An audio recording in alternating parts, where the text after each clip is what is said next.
अस्सलाम वालेकुम। Exercise 2.1 question 2 second part solve कर रहे हैं। डेरिवेटिव फाइंड करना है with respect to first principle ab initio method 4 step method. इसके ये नेम है ए बी इनिशियो मेथड। जिस भी मेथड से कहा जाएगा आपने इसी तरह ही डेरिवेटिव सॉल्व करना है। इसमें मैं आपको वेरी इजी मेथड बताता हूँ। आपने सबसे पहले तो क्वेश्चन की जो स्टेटमेंट हुआ करेगी उसको y के इक्वल सपोज कर लेना। जैसे ये 1/x प्लस ए स्क्वायर रूट है। अब इसको ज़रा सिंपल फॉर्म में फाइंड कर लें इक्वल। इसको मतलब पावर में हम लिखेंगे तो ऐसे भी लिख सकते हैं y equal x plus a power -1/2। जब ऊपर शिफ्ट करेंगे तो इसकी पावर -1/2 हो जाएगी। सबसे पहले आपने जिस मेथड से मैं आपको सॉल्व करवा रहा हूँ आपने इसमें सबसे पहले पावर में कन्वर्ट करना है जो भी क्वेश्चन होगा। अब small increment both side add कर दें। y प्लस y में delta y plus delta y equal ये x है तो x plus delta x plus a constant है। इसमें इंक्रीमेंट ऐड नहीं करना, इसको आप इसी तरह से लिखें पावर -1/2। उसके बाद सब क्वेश्चन में आपने डेल्टा वाई की वैल्यू फाइंड करनी है। तो डेल्टा वाई इस साइड पे रह जाएगा। इसको आप अरेंज कर लें। किस तरह से अरेंज करते हैं देखिए, क्वेश्चन की स्टेटमेंट में x प्लस ए है तो x प्लस ए पहले लिख लें। x plus a plus delta x इसकी होल पावर -1/2। और जब y इस साइड पे शिफ्ट करेंगे तो ऐसे चले आप लिख लें -y। फिर अब y की वैल्यू अप्लाई किया करेंगे। Delta y equal x plus a plus delta x whole power -1/2 minus y की वैल्यू यूज़ कर लें। y की वैल्यू किसकी इक्वल है? x plus a power -1/2 x plus a power -1/2। जिस मेथड से मैं आपको सॉल्व करवा रहा हूँ इससे आपको बिल्कुल आसान लगेगा। यहाँ से देखिए डेल्टा वाई सब क्वेश्चन में आपने कॉमन वही फाइंड करना है जो लास्ट में है।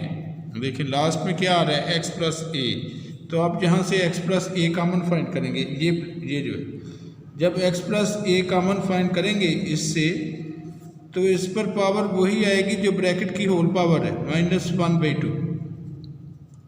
दूसरे अल्फाज में जो लास्ट में है x प्लस ए पावर -1/2 वही कॉमन फाइंड हुआ करेगा हर एक क्वेश्चन में।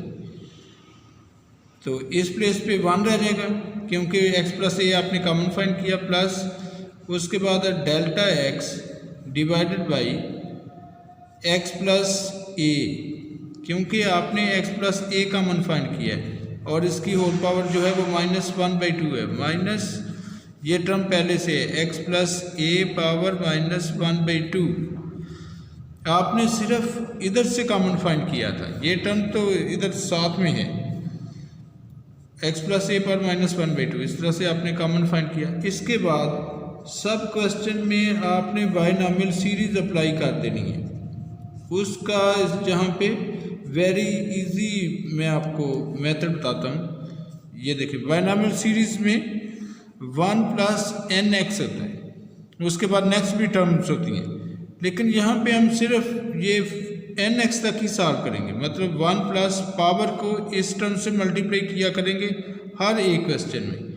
तो ये 1 प्लस ये प्लस पहले से था ये -1/2 ये लिखें और इसके साथ ये वाली टर्म जो delta x over x plus a आप लिखेंगे इस तरह से। ये माइनस ये लास्ट में टर्म इसी तरह से ही आप लिखते हैं जो टर्म पहले से आ रही है। इसके बाद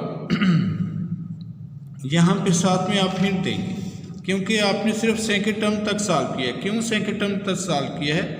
क्योंकि जब हम डेल्टा x अप्रोचेस टू 0 करेंगे नेक्स्ट सब टर्म में डेल्टा x स्क्वायर आएगा, हाईएस्ट पावर आती जाएंगी तो वो सब 0 हो जाएंगी।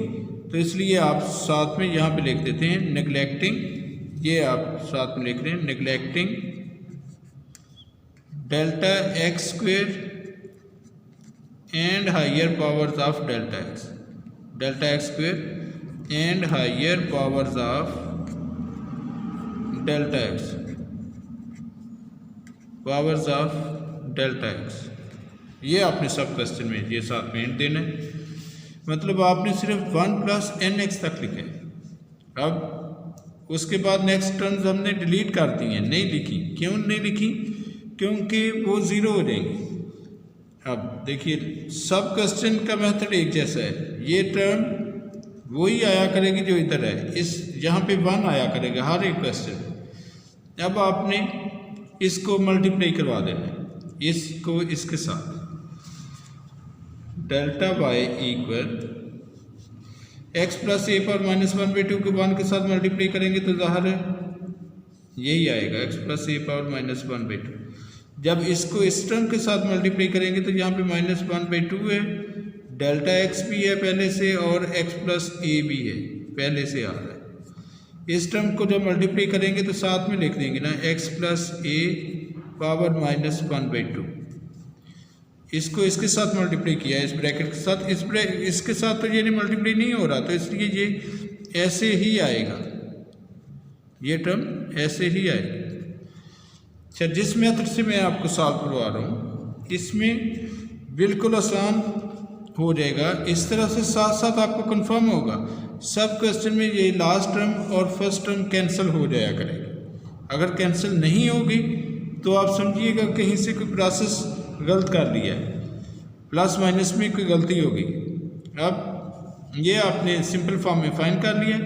अब इस मेथड का नेक्स्ट जो पार्ट है, मतलब नेक्स्ट जो इसका मेथड है वो इस तरह से है कि आपने जब डेल्टा वाई की वैल्यू फाइंड कर लेनी है तो फिर आपने डेल्टा एक्स से डिवाइड करवाना है, वो side divide by delta x. तो delta y over delta x इस साइड पे भी डिवाइड करवाया, इस साइड पे भी डिवाइड करवाएंगे। जो मैं आपको क्वेश्चन सॉल्व करवा रहा हूँ इसमें तकरीबन हर एक क्वेश्चन में डेल्टा एक्स कैंसिल हो जाया करेगा, -1/2। अब इसकी सिंप्लीफिकेशन करने लगे हैं। देखें ये पावर x प्लस ए की पावर -1/2 है, ये x प्लस ए की पावर 1 है, तो इसका मतलब है जो पावर स्मॉल है वो शिफ्ट करते हैं। तो x प्लस ए की पावर ये 1 पहले से है, इसमें ये 1/2 जब डिनोमिनेटर में आएगा तो प्लस में हो जाएगा, तो ये इसमें आप शिफ्ट कर देंगे। और साथ में ये डेल्टा एक्स पहले से है, ये वाले जो स्टेटमेंट आपने डिवाइड करवाया डेल्टा एक्स से, तो मतलब डेल्टा एक्स जब डिवाइड करवाते हैं तो डेल्टा एक्स डिनोमिनेटर में लिखते हैं। तो मैंने आपको बताया था हर एक क्वेश्चन में डेल्टा एक्स कैंसिल हो जाया करेगा, तो ये देखिए डेल्टा एक्स इधर से कैंसिल हो गया। अब इस क्वेश्चन का लास्ट जो मेथड है या लास्ट पॉइंट है वो इस तरह से है कि आपने both side limit delta x approaches to 0 apply कर देनी है। खुद से आपने limit delta x approaches to 0 delta y over delta x limit delta x approaches to 0 -1/2 ये पावर ऐड कर दें x प्लस ए पावर